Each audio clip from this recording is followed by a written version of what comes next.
بسم اللہ الرحمن الرحیم۔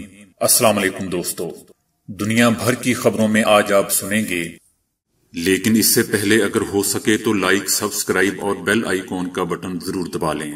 شکریہ۔ قطر میں کفیل نظام ختم، تارکین وطن کے لیے اجرت اور پرکشش مراعات۔ خطے میں امن کے لیے پاک بھارت کشیدگی کم کرنے کے لیے کوشاں ہیں سعودی عرب۔ فائن لینڈ کورونا وبا کے باوجود خوش رہنے والوں میں پہلے نمبر پر۔ کورونا کے مریضوں کا فالج میں مبتلا ہونے کا خطرہ دگنا ہے، تحقیق۔ روسی صدر پیوٹن کا جو بائیڈن کو آن لائن مناظرے کا چیلنج۔ عوامی رد عمل کے پیش نظر انتظامیہ نے میوزیم سے سابق صدر ٹرمپ کا مجسمہ ہٹا دیا۔ یہ لیبل دکھائی نہیں دیتے لیکن جال سازی سے بچاتے ہیں۔ بھارت میں گائے کو بچانے کے لیے ٹرین 35 کلومیٹر تک الٹی چلتی رہی۔ ہمارے رب کا بلاوا آیا ہے، ہم نماز پڑھنے جا رہے ہیں۔ دنیا مناظر دیکھ کر حیران۔ تو آئیے چلتے ہیں اب خبروں کی تفصیل کی جانب۔ قطر میں تارکین وطن ملازمین کے لیے کم سے کم ماہانہ اجرت اور دیگر مراعات کا قانون نافذ کر دیا گیا ہے، جس کے تحت عاجل ملازمین کو تنخواہ کے ساتھ رہائش اور خوراک دینے کے لیے یہ بھی پابند ہوگا۔ قطر تارکین وطن اور غیر ملکی ملازمین کے لیے تنخواہوں اور مراعات سے متعلق قانون نافذ کرنے والا پہلا خلیجی ملک بن گیا ہے۔ یہ قانون فوری طور پر نافذ العمل ہوگا، جس پر آجر کو لازمی عمل درآمد کرنا ہوگا، بصورت دیگر جرمانہ عائد کیا جا سکتا ہے۔ اس قانون کے نفاذ سے ملک میں کفیل کا نظام بھی ختم ہو جائے گا۔ نئے قانون کے تحت ملک میں کام کرنے والے غیر ملکی ملازم کی کم از کم ماہانہ اجرت 1000 قطری ریال مقرر کی گئی ہے، جبکہ کمپنیوں کو غیر ملکی ملازمین کی رہائش اور خوراک کا انتظام کرنے کا بھی پابند کیا گیا ہے۔ اگر کمپنیاں غیر ملکی ملازمین کو رہائش اور خوراک کی سہولیات خود فراہم نہیں کر سکتی تو ملازمین کو خوراک کے لیے ماہانہ 300 ریال اور رہائش کے لیے 500 ریال علیحدہ سے دینا ہوں گے۔ دوستو، یاد رہے کہ سعودی عرب سمیت 5 عرب ممالک نے حال ہی میں قطر سے سفارتی اور تجارتی تعلقات کی بحالی کا اشارہ دیا ہے، جس کے بعد تجارتی سرگرمیوں میں اضافے کا امکان ہے۔ سعودی عرب نے اعتراف کیا ہے کہ سعودی عرب پاکستان اور بھارت کے درمیان کشیدگی کو کم کرنے کی کوشش کر رہا ہے۔ سعودی عرب پورے خطے میں امن چاہتا ہے اور اس کے لیے متعدد سطح پر کوشش کرتا رہتا ہے۔ ہم علاقے میں امن اور استحکام کے لیے مستقل کوششیں کرتے رہتے ہیں، چاہے وہ اسرائیل اور فلسطینیوں کے مابین امن ہو یا لبنان، شام، عراق، ایران، افغانستان کا معاملہ ہو۔ یہاں تک کہ ہم پاکستان اور بھارت کے درمیان کشیدگی کو کم کرنے کی کوشش کر رہے ہیں۔ ہم نے ہر جگہ مثبت کردار ادا کیا ہے۔ ہم عرب امن اقدامات اور اقوام متحدہ کی متعلقہ قراردادوں پر مبنی 2 ریاستی حل چاہتے ہیں، جہاں ایک فلسطینی ریاست موجود ہو اور وہ امن اور سلامتی کے ساتھ مل کر رہ سکتی ہو۔ یاد رہے دوستو کہ اس سے قبل یہ بھی کہا گیا تھا کہ ونگ کمانڈر ابھینندن کی رہائی میں سعودی عرب کے ولی عہد شہزادہ محمد بن سلمان کا اہم کردار تھا، تاہم اس بات کی تصدیق نہیں کی گئی تھی۔ پلوامہ واقعے کے فوری بعد سعودی ولی عہد شہزادہ محمد بن سلمان نے پہلے پاکستان اور پھر بھارت کا دورہ کیا تھا، جبکہ بھارت کے ہی خارجہ امور کے ماہرین کے مطابق جہاں سفارتی تنی ہوئی رسی کی وجہ سے شہزادہ سلمان نے شدت پسندی کے خلاف پاکستان کی قربانیوں کی تعریف کی، وہیں وزیر اعظم مودی کی اس بات سے بھی اتفاق کیا کہ کسی بھی طرح سے تخریب کاری کو جائز قرار نہیں دیا جا سکتا۔ کورونا وبا نے لوگوں کی نیندیں اڑا دی ہیں، معیشت کا پہیہ جام ہے اور خوف کی فضا قائم ہے، لیکن ایسے میں بھی خوش باش لوگوں کی فہرست میں فائن لینڈ پہلے نمبر پر کھڑا ہے۔ اقوام متحدہ کے تعاون سے خوش رہنے والوں کے مسکن کی سالانہ رپورٹ تیار کرنے والے ادارے نے اس برس بھی 149 ممالک میں اول نمبر پر فائن لینڈ کو جگہ دی ہے۔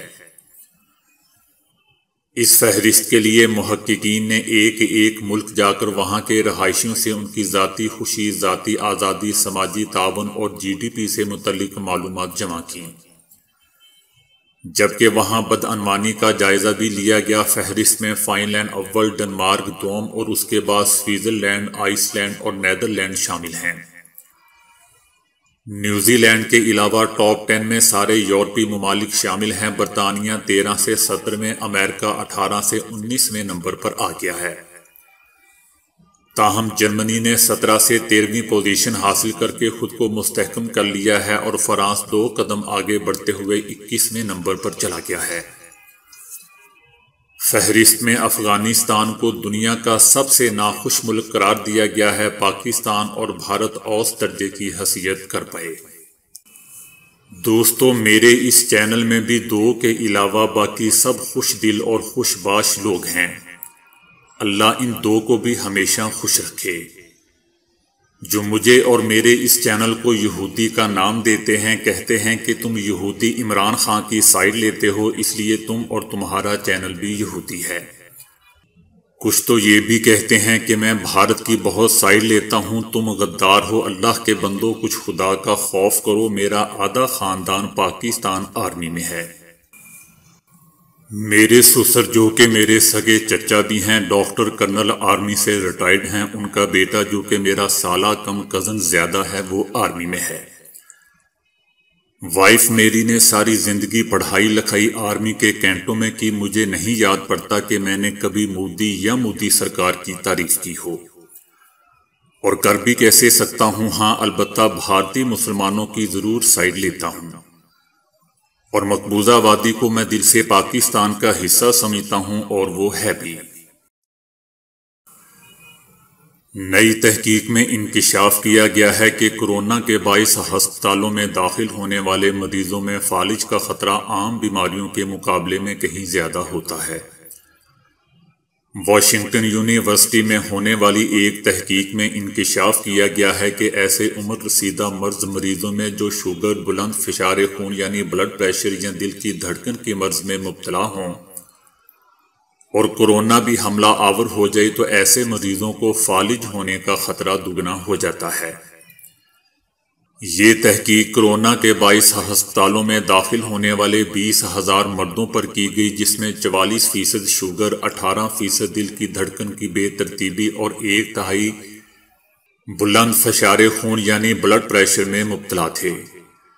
ان میں سے 281 کو دوران علاج ہاسپٹل میں ہی فالج ہوا، جبکہ ایسے مریضوں کی اموات کی شرح دگنی تھی۔ کورونا خون کی فراہمی میں رکاوٹ ڈال سکتا ہے، بالخصوص دماغ کو خون مہیا کرنے والی شریان کو پتلا کر کے آکسیجن کی فراہمی کو کم یا منقطع کر سکتا ہے۔ اس سے قبل کورونا کی وجہ سے شریانوں میں دوڑتے پھرتے خون میں کلاٹس بننے کے عمل کی نشاندہی ہو چکی ہے۔ کلاٹ سے خون کی روانی متاثر ہو جاتی ہے، تاہم کورونا اس عمل کو اور بڑھاوا دیتا ہے۔ یہ ابھی تک حل طلب بات ہے۔ جیسے جیسے وقت گزرتا جا رہا ہے، کورونا کی ہولناکیاں اور مضر اثرات سامنے آتے جا رہے ہیں، اور اب تک اس کورونا کا مقابلہ کرنے کے لیے ویکسین انسانوں کی ایک بڑی آبادی تک نہیں پہنچ سکی ہے۔ اس لیے اس مرض سے بچاؤ کا واحد راستہ احتیاط اور SOPs پر سختی سے عمل کرنا ہی ہے۔ روسی صدر پیوٹن نے امریکی ہم منصب جو بائیڈن کو آن لائن مناظرے کا چیلنج کر دیا ہے۔ روسی صدر پیوٹن نے یہ اعلان جو بائیڈن کی جانب سے انہیں قاتل پکارے جانے کے بعد کیا۔ صدر پیوٹن نے کہا کہ جو بائیڈن سوموار یا جمعے کو اوپن چیٹ کے ذریعے مناظرہ کر سکتے ہیں، ان کا مزید کہنا تھا کہ مناظرے میں کورونا وبا کا مقابلہ کرنے خطے کے استحکام کے ایشو پر بات ہو سکتی ہے۔ ان کا کہنا تھا کہ میں تجویز کروں گا کہ جو بائیڈن ڈسکشن جاری رکھیں۔ روسی صدر نے کہا کہ میری شرط یہی ہے کہ تمام چیزیں بغیر کسی شرط کے لائیو ہوں۔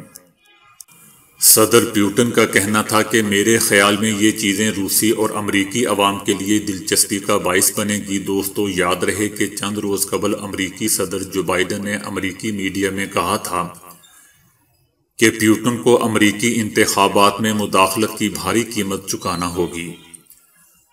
انہوں نے خبردار کیا کہ اگر مداخلت ثابت ہوگی تو روس پر پابندیاں عائد کی جائیں گی۔ 2020 کے صدارتی انتخابات میں روس پر مداخلت کا الزام عائد کیا گیا تھا۔ صدر جو بائیڈن کا مزید کہنا تھا کہ 1 مئی تک افغانستان سے امریکہ کا فوجی انخلا مشکل ہے۔ عوامی رد عمل کے پیش نظر انتظامیہ نے میوزیم سے صدر ٹرمپ کا مجسمہ ہٹا دیا ہے۔ سیاحوں نے ٹرمپ کے مجسمے پر اپنی بھڑاس نکال دی۔ انتظامیہ کو مجبور ہو کر مجسمہ ہٹانا پڑا۔ اپنے دورے صدارت کے دوران بھی صدر ٹرمپ عوام میں ناپسند رہے تو دوسری جانب اپنے متنازع فیصلوں کے باعث خاصا مقبول رہے، لیکن اپنی صدارت تمام ہونے پر انتخابی نتائج نہ ماننے اور پارلیمنٹ پر حامیوں کے ذریعے کارروائی کروانے نے ٹرمپ کی مقبولیت نچلی سطح پر پہنچا دی۔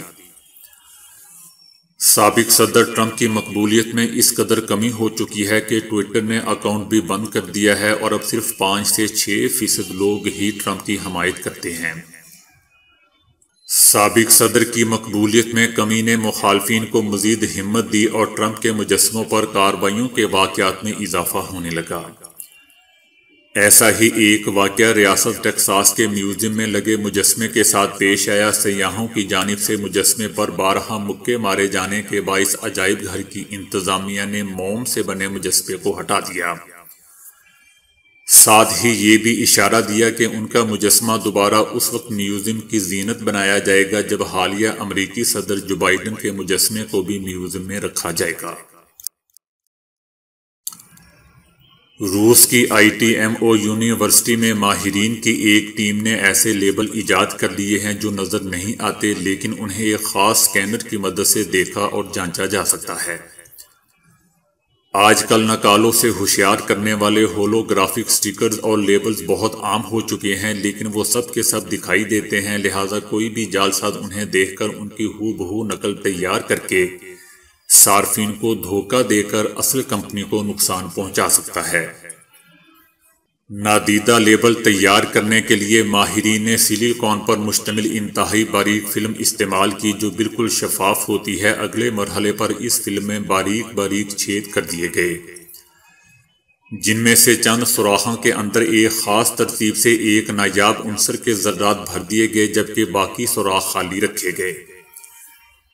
اس طرح ایک لیبل تیار ہو گیا۔ اس لیبل پر ایک مخصوص نظام سے منسلک سکینر کے ذریعے لیزر ڈالی جاتی ہے جس سے ان سوراخوں میں موجود ذرات ایک منفرد رنگ سے روشن ہو جاتے ہیں۔